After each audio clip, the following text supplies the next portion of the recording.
Өмір психологиясы каналыма қош келдіңіз. Каналыма қосылуды ұмытпаңыз. Айман өзінің болашақ жарын ұзақ таңдады. Сол таңдағаны Азат есімді жігіт еді. Азат сырттай қарағанда салмақты, мінезі қатты, сөздері өткір болатын. Бастапқыда Айман оның батыл болмысына, ірі тұлғасына қызығып, оны сүйіп қалды.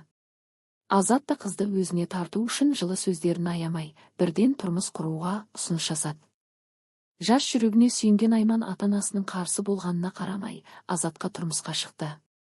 Алайда бұл шешімнің дұрыс еместігін ол үйленгеннен кейін-ақ сезіне бастады. Азат үйлену тойынан көп ұзамай, өзінің шынайы болмысын көрсете бастады. Ол қызғаншақ, қатаң мінезді, ашуланшақ адамға айналды. Көбіне ішімдік ішіп үйге мас болып келетін. Мас күйінде айтқан сөздері ауыр тиіп, Айманға күн көрсетпейтін болды. Ол күйеуінің мінезінің соншалықты өзгергенін түсінбей, не істерін білмеді.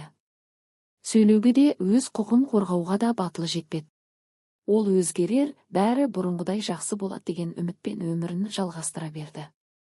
Айман жүкті болған кезде де Азаттың мінезі жұмсарар деп үміттенді. Бірақ керісінше жағдай тек қиындай түсті. Азат одан сайын қатаң болып, жауапкершіліктен қашты. Бала дүниеге келген кезде ол тіпті мейірімін көрсетпеді. Айман ұлын құшақтап отырып күйеуінің өзгермейтінін түсінді. Бір күні кезекті жанжалдың соңы тағы да ауыр қол көтерумен аяқталды. Азат Айманды ұрып-соғып, баланы да назарға алмай үйден шығып кетті. Айман сол күні соңғы рет күйеуін кешіріп, одан бас тартуды шешті. Ол өз-өзін және ұлын қорғау үшін батылдық танытып, Азаттан ажырасуға арыз берді. Ауылдағы сөзге қалу, адамдардың өсек аяңы оны алаңдатпады. Өмірін әрі қарай Азатсыз жалғастыруға бел байлады. Әкесі болмағанымен ұлын махаббат пен мейірімге бөлуді мақсат етті. Азат Айманмен ажырасқаннан кейін мүлдем хабарсыз кетті. Ешқашан баласына қамқорлық көрсетпеді, тек өз өмірін қалада өткізіп, ішімдікке салынып кетті деген сыбыс тарады. Бала ес білгелі әкесін көрген емес, оны тек анасының әңгімелерінен ғана білетін. Бірақ анасы әкесінің жай күйін айтып, баласының жүрегіне ауырлық түсіргісі келмеді.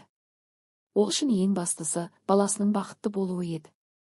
Айман үшін ең ауыр кезеңдер артта қалды, бірақ ол өмір бойы көкірегіндегі жарақатты жасырып, ұлын өсіруді мақсат етті. Ол ешқашан баласына әкесі туралы жаман сөз айтпай, бәрін үнсіз көтерді. Есімін Әмір деп атаған бала кішкентайынан анасының жанында өсті. Әкесі жоқ, туғалы бері тек анасының мейіріміне бөленіп, сол махаббаттың жылуында ер жетті. Анасы Айман күн сайын ерте тұрып, жұмысқа барады. Ол жалғыз басты ана болғандықтан екі есе еңбектенуге тура келді. Ұлын жалғыз өзі өсіріп, онымен көбірек бірге болуды армандаса да, жұмыстан қолы босамады. Соған қарамастан, үйіне келгенде бар жылуын Әмірге арнауға тырысатын. Бала өсе келе, анасына көмек беріп, жақын болудың орнына тыңдамай, сөз қайтарып, өз бетімен жүретін болды.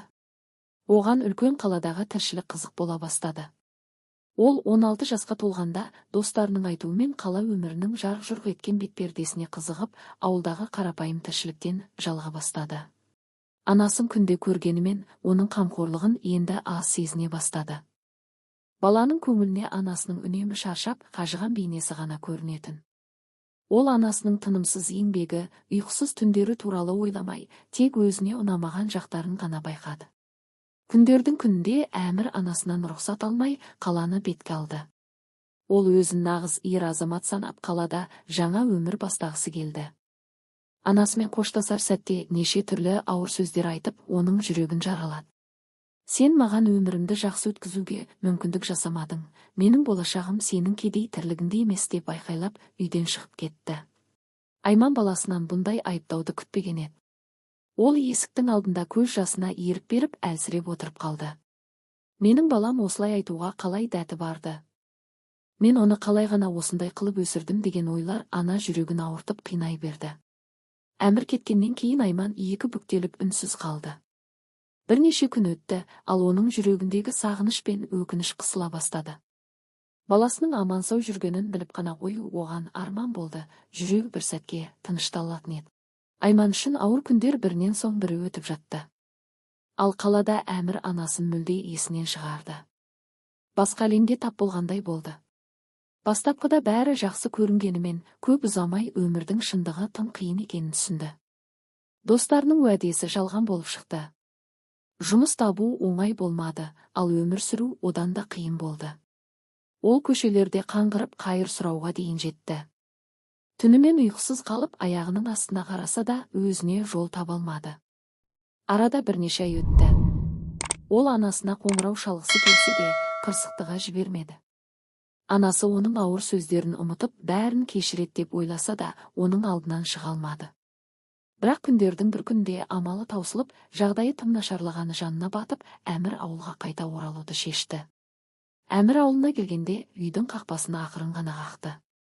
Анасы есікті ашпады. Біраз тұрып Әмір үйге кірді.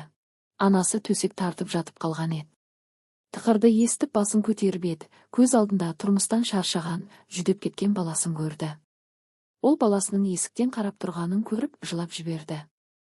Сені кешірмеймін деп ойлама, сен менің жалғызымсың, менің үмітім сенде ғана деп анасы сыбырлады.